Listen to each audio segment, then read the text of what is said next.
Angkutan umum berdasarkan sifat operasinya dapat dibagi dua jenis.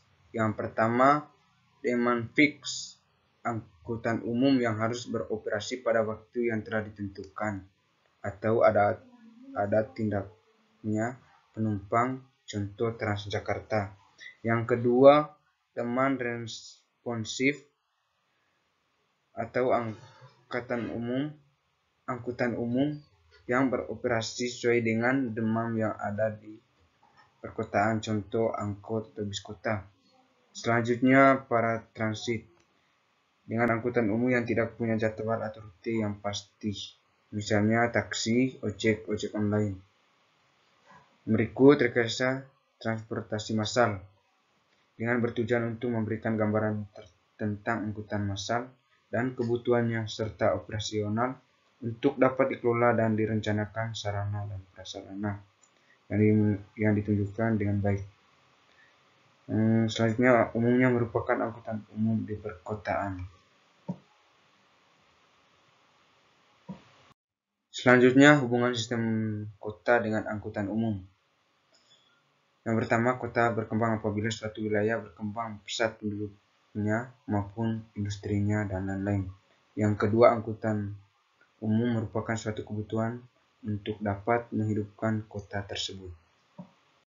Terus, sistem jaringan angkutan umum yang dikaitkan dengan jaringan terdiri dari rute atau trayek. Yang kedua, terminal atau interchange. Yang ketiga, stopan atau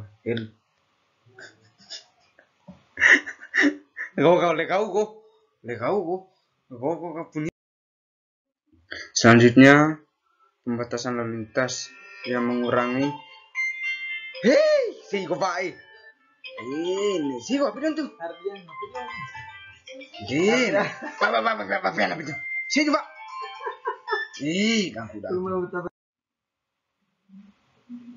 Selanjutnya, pertemuan kelima, kapasitas dan karakteristik angkutan umum.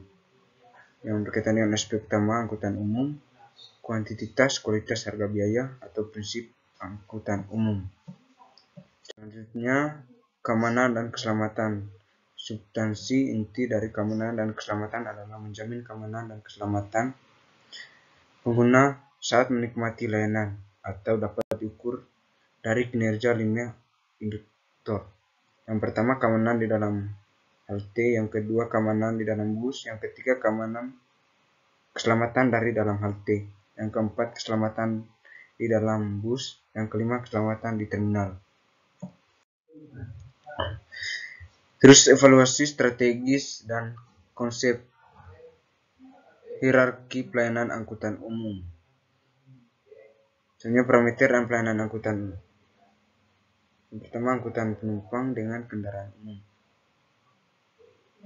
Yang kedua, angkutan penumpang dengan menggunakan angkutan umum (AU) adalah angkutan penumpang dengan menggunakan kendaraan umum dan dilaksanakan dengan sistem sewa atau bayar. Yang kedua, pada angkutan umum massal atau biaya angkutan menjadi beban tanggungan bersama sehingga sistem AU menjadi efisien karena biaya angkutan menjadi sangat murah. Sebenarnya selain itu, pengguna jalan pun relatif efisien. Keberadaan AU apalagi bersifat massal, berarti pengurangan jumlah kendaraan lalu lintas di jalan. Hal ini sangat berkaitan dengan pengendalian lalu lintas. Selanjutnya, peranan angkutan umum. Yang pertama, angkutan umum massal atau mainstream adalah layanan jasa angkutan yang memiliki trayek dan jadwal tetap. Contohnya adalah bus dan kereta api. Jenis angkutan ini bukan melayani permintaan, melainkan menyediakan layanan tetap, baik jadwal maupun tarif lalu lintas. Yang kedua, peranan utama AU adalah melayani kepentingan mobilitas masyarakat dalam melakukan kegiatan, baik kegiatan sehari-hari yang berjarak pendek atau menengah, berupa angkutan perkotaan atau pedesaan, dan angkutan antara kota dalam provinsi maupun kegiatan sewaktu-waktu antara provinsi. Berikut aspek lain melayani AU adalah peranannya dalam pengendalian lalu lintas, penghematan energi, dan pengembangan wilayah. Selanjutnya, pelayanan angkutan umum. Di Indonesia, pelayanan AU dapat diperbedakan dalam 3 kategori utama, yaitu angkutan antar kota, angkutan perkotaan, angkutan perdesaan. Terus, angkutan antar kota terbagi dua, yaitu antar kota antar provinsi, yakni angkutan antar kota yang melampaui batas administrasi provinsi. Berikut antar kota dalam provinsi, yakni pelayanan jasa angkutan antar kota dalam satu wilayah administrasi provinsi.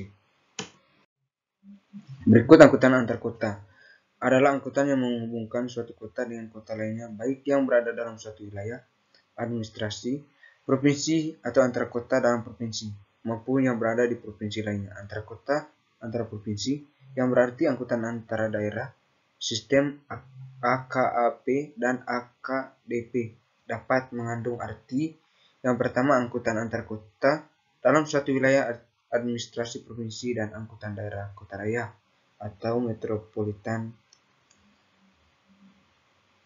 Berikut angkutan perkotaan yang tidak sama dengan angkutan kota. Angkutan perkotaan membentuk jaringan pelayanan antar kota yang berada dalam daerah kota raya atau metropolis dan tidak terikat pada batas wilayah administrasi kota atau daerah, sedangkan angkutan kota adalah angkutan dalam wilayah administrasi kota. Berikut pertemuan 7 perencanaan infrastruktur dan operasional angkutan umum. Standar pelayanan minimum angkutan umum. Yang pertama, standar pelayanan minimum angkutan perkotaan. Yang berkaitan dengan standar pelayanan minimum, standar pelayanan minimal.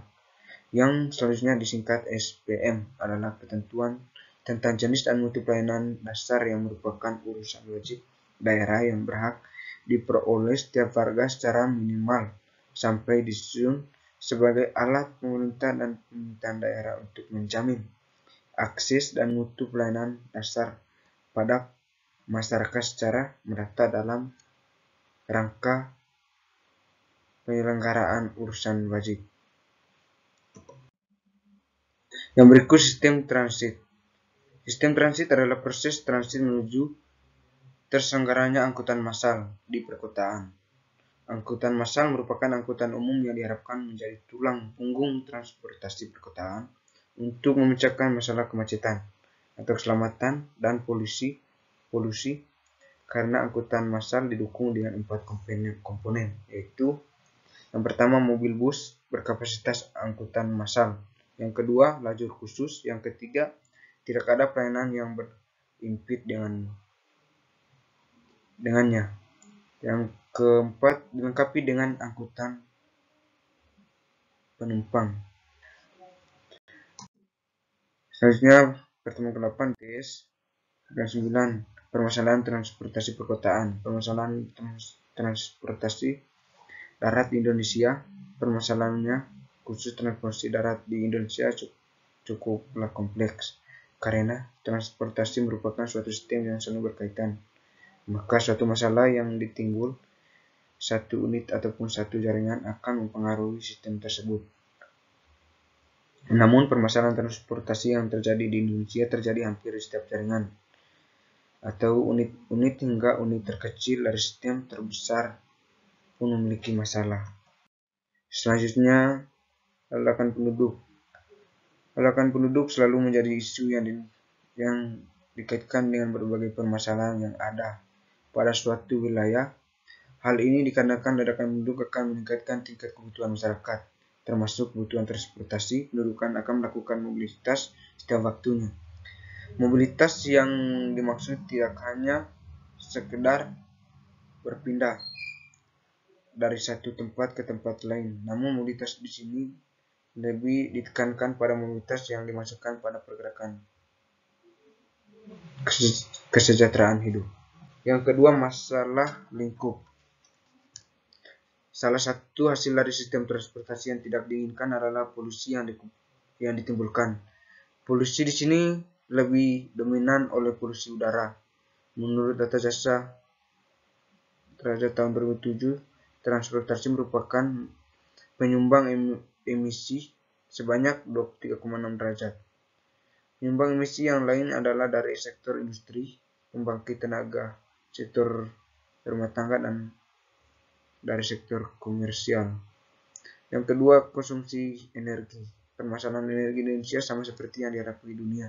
Jika tidak ada penemuan ladang minyak dan kegiatan eksplorasi baru, maka cadangan minyak di Indonesia diperkirakan hanya cukup untuk memenuhi kebutuhan selama 18 tahun mendatang. Sementara itu, cadangan gas cukup untuk 60 tahun dan batu bara sekitar 150 tahun.